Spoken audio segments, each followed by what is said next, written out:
What is up, guys? Thank you guys so much for coming back here on the YouTube channel. Thank you guys so much. And today I'm going to be starting a new, I'm trying it out. Let's see what happens, guys.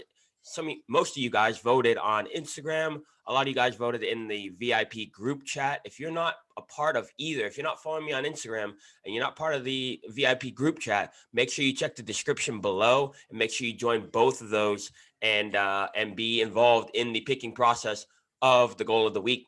This week, we're going to go over Mason Mount versus Liverpool real quick. The things I'm going to be talking about, the formation, what you didn't realize about, I could have told you how they were going to score. If Chelsea was going to score this game, I would have been able to tell you before the game how they were going to score. Why? Because of the formations and the way they lined up. I'm going to show you step by step why I was able to know that.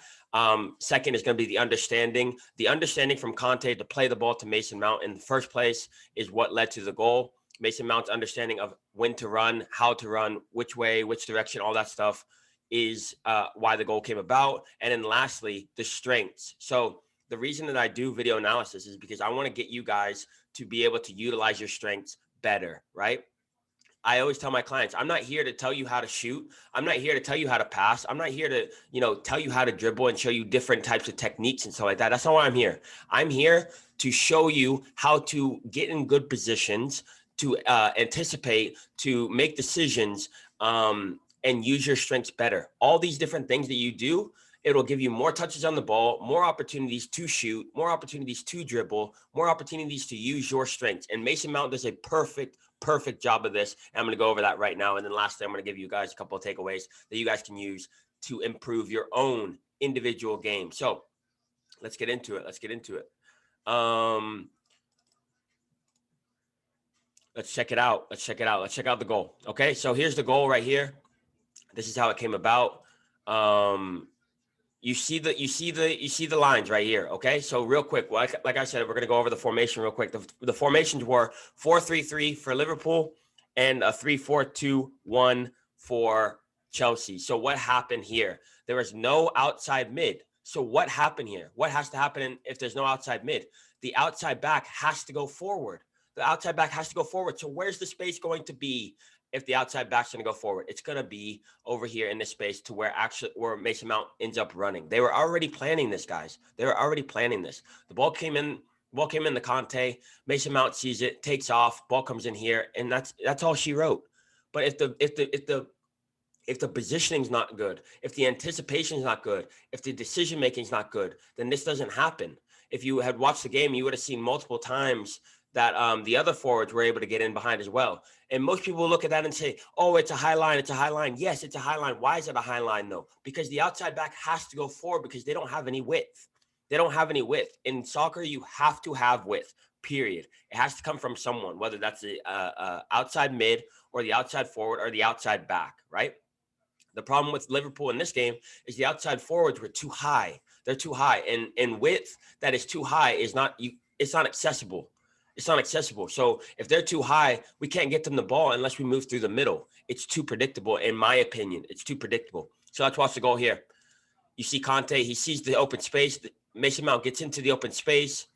And now at this point, now he's one-on-one. Okay, guys, so this is what I'm saying. My job as a video analysis expert is to get you guys in situations to where you can use your strengths. Mason Mount now, it's up to him. No. If he's my client, done. I've done my job. Get in good space so that your strengths can come out. So what can you learn from this? You got to get your positioning better. That comes from video analysis, watching video over and over again, analyzing it, studying it, the movements, the decision-making, the perspective that they have in the game, getting into their heads, watching the game. If you get those things better, if you get in better spaces, if you receive the ball with more space and time, then you're automatically going to be a better player. You don't need to do more technical work. You don't need to do more physical work. What you need to do is more mental work, making sure that you're in better spots, better spacing, so that when you do receive the ball, you have time, space, and options. Those are the keys. To great players. Space, time, options. So if you are able to watch this goal, you're able to use this understanding of the game. He saw the space, he got into it, the ball came in. That's it. That's simple. But a lot of players don't do that when the game's going 110%. They're more focused on taking a good touch. They're more focused on good passing and all this stuff. And that's great. That's great. You have to focus on that, but focus on your positioning first. Everyone gets it wrong. They think that they have to go get the ball. You don't have to go get the ball. The ball will come to you. The ball will come to you if you get in good spots, if you have good spacing, if you have a good understanding of the game, and you know where your options are, thinking ahead, and you know where your options are. Your game will go to way new levels. You're literally only you're only playing at 10% capacity if you're not focused on your positioning, your decision making, the mental side of the game. This goal proves it. Mason Mount gets into a great spot right here. The goal has already been made, in my opinion. In my opinion, the goal has already been scored at this point. Mason Mount is a very good dribbler, very good shooter as well. At this point, the goal has been made, in my opinion. At this point, he has Fabinho on ice, and he could take it down the line and cut it across, or he could take it into the middle and shoot, which he did. So, guys, the takeaways here are: get your positioning right, get your spacing right, get your understanding of the game and your decision-making right ahead of time. And all of this other stuff, when you do get the ball, now your strengths will come out and it'll be much easier. The game should be much easier than some players are making it. So I don't want to talk the whole time. Let's watch the goal. So the ball comes in behind. Fabinho runs out there. You see that Liverpool never really gets set. Timo Werner makes a great run here for all the forwards out there. This is a great run. Why? Because it brings Thiago Alcantara back, and that opens the space here so that Mason Mount could come in. So watch here. Ball comes in. Boom. He's in there.